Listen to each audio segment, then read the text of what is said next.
The killing time was a period of conflict in Scottish history between the Presbyterian Covenanter movement, based largely in the southwest of the country, and the government forces of Kings Charles II and James VII. The period, roughly from 1680 to the Glorious Revolution of 1688, was subsequently called the killing time by Robert Wodrow in his The History of the Sufferings of the Church of Scotland from the Restoration to the Revolution, published in 1721–22. It is an important episode in the martyrology of the Church of Scotland. Background: in the century following the Reformation Parliament of 1560, the question of church government had been one of growing tension between popular opinion and the monarch. While the Church of Scotland was Presbyterian in its legal status according to various Acts of Parliament, King James VI had developed a compromise which tended towards an Episcopalian church government, but Calvinist theology. When King Charles I succeeded the throne in 1625, his policy increasingly antagonized the nation by imposing high church Anglicanism and Erastian state control over spiritual matters of the Church. This culminated in the 1638 National Covenant, which was a widespread popular expression of the nation's protest at the king's policy. Ultimately, the Bishops' Wars resulted in the Wars of the Three Kingdoms.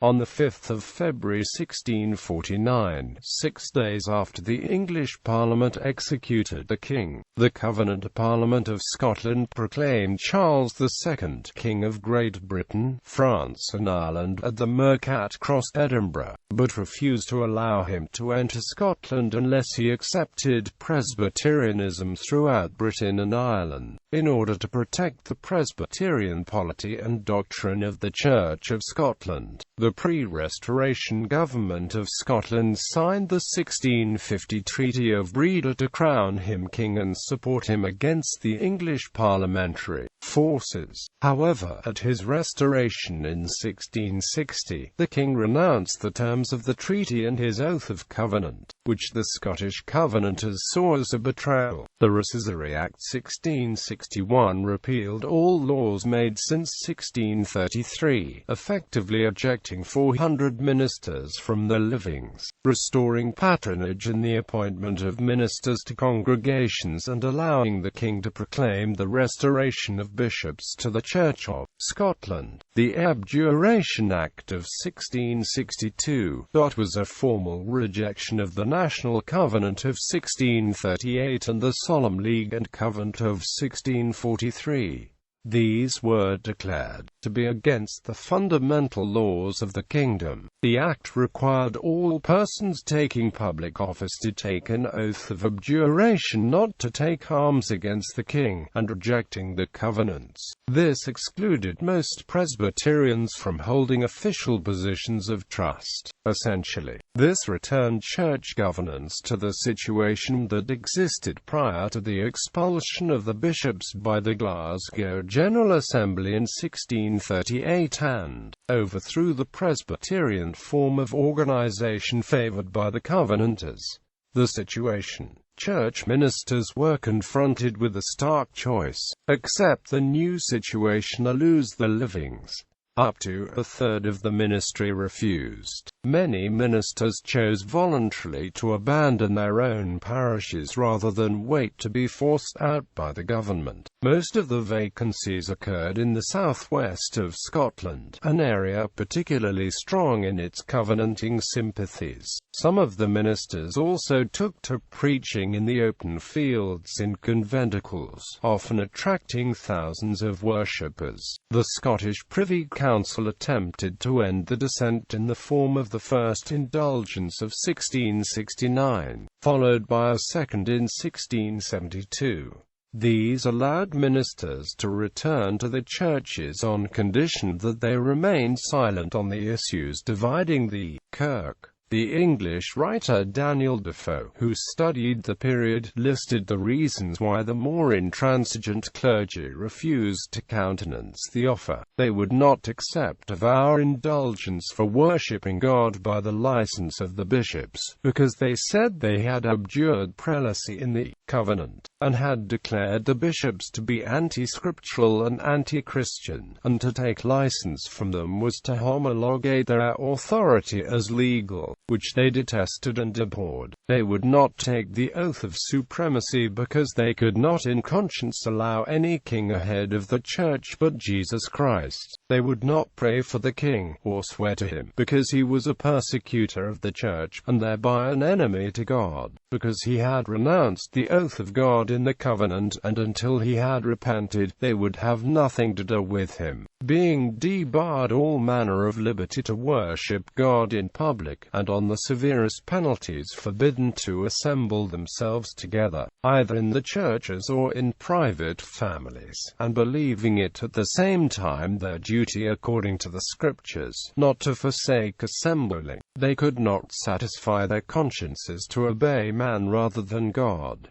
The reaction. The Stuart regime, worried about the possibility of disorder and rebellion and resentful of the Covenanters having made the fighting for Charles II during the Civil Wars conditional upon the maintenance of Scottish Presbyterianism, attempted to stamp this movement out, with varying degrees of success. Fines were levied upon those who failed to attend the parish churches of the king's curates. The death penalty was imposed for preaching at field conventicles, and torture of suspects with the boot and thumbscrews became a tactic of first resort. In 1678, some 3,000 Lowland militia and 6,000 Highlanders were billeted in the Covenanting shires and plundered their unwilling hosts. These policies provoked armed rebellions in 1666 and 1679, which were quickly suppressed. The early summer of 1679 saw an escalation of civil unrest with the assassination of the Scottish primate, the Archbishop of St Andrews, Sharp, Drumclog, and the Battle of Bothwell Bridge. The Sanquhar Declaration of 1680 effectively declared the people could not accept the authority of a king who would not recognize the religion, nor commit to his previous oaths. Read publicly at Sanquhar by a group of Covenanters led by the Reverend Richard Cameron. It renounced all allegiance to Charles II and opposed the succession of his brother James, Duke of York, a Roman Catholic. In February 1685 the king died and was succeeded by his brother as King James VII. In response to these shows of political sedition, the Scottish Privy Council authorized extrajudicial field executions of those caught in arms or those who refused to swear loyalty to the king and renounced the Covenant. This oath of abjuration was specifically designed to be repugnant to Covenanters and thereby act as a sieve, the mesh of which would winnow the loyal from the disloyal. John Graham, Laird of Claverhouse, was commissioned to carry out the orders of the Privy Council and was responsible for various summary executions which earned him the name Bloody Clavers by the Covenanters.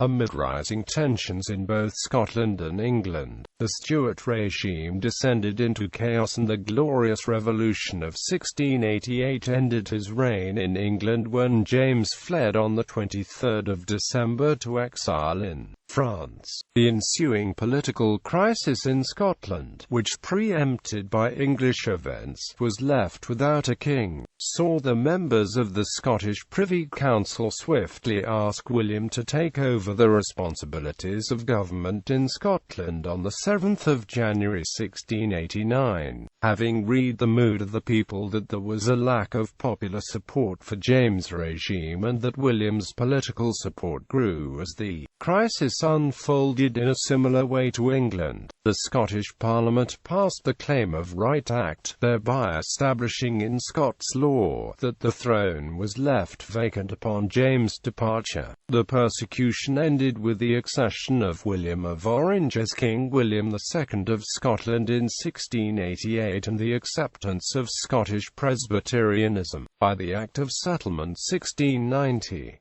The execution of James Renwick in 1688 is regarded as closing the period of martyrdom. Bibliography: Brown, P. Hume, History of Scotland, E. Cambridge.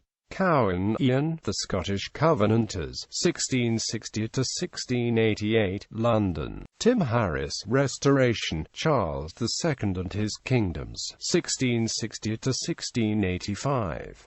Tim Harris, Revolution, The Great Crisis of the British Monarchy, 1685–1720. J. D. Mackey, A History of Scotland.